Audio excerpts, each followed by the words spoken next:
Hello guys, এই দেখেন আমাদের ভাইপো আজ 15-20 দিন ধরে আমাদের এখানে কাজ করতেছে। সে দেখেন আমাদের মেশিনের কাটার খুলতেছে, কাটারের উপরে ঘাটটা লাগাইতেছে। হ্যাঁ এই তো লাগছে, হ্যাঁ এই তো এখন ফিটিং করলো। এই দেখেন ঘাটটা এরকম নিল। আচ্ছা তুমি পারছো না ওইটাই পালি না, ওইটাই দেখো এই পালি সোজা করে নিয়ে এই পালি ঢুকে দিতে হবে, দিয়ে এই যে হয়ে গেল। বুঝেছো, একেবারে সহজ জিনিস, বুঝেছো। খোলো, আবার খুলে আবার লাগাও। হ্যাঁ এই তো, হ্যাঁ এবারটা দূরত্ব নিয়ে যে আবার লাগাও দিন দেখি।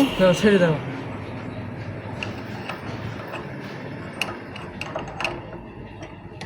হচ্ছে না, হচ্ছে না, হচ্ছে না। ধরো ধরো। আচ্ছা থাক ভাইপো, তোমার দ্বারা হবে না। হ্যালো গাইস, আমাদের ভাইপো আজ 15-20 দিনেও এখনও প্রপার সঠিকভাবে কাটার খুলতে পারে না। আশা করি চেষ্টায় আছি খুব শীঘ্রই কাজ শেখানোর।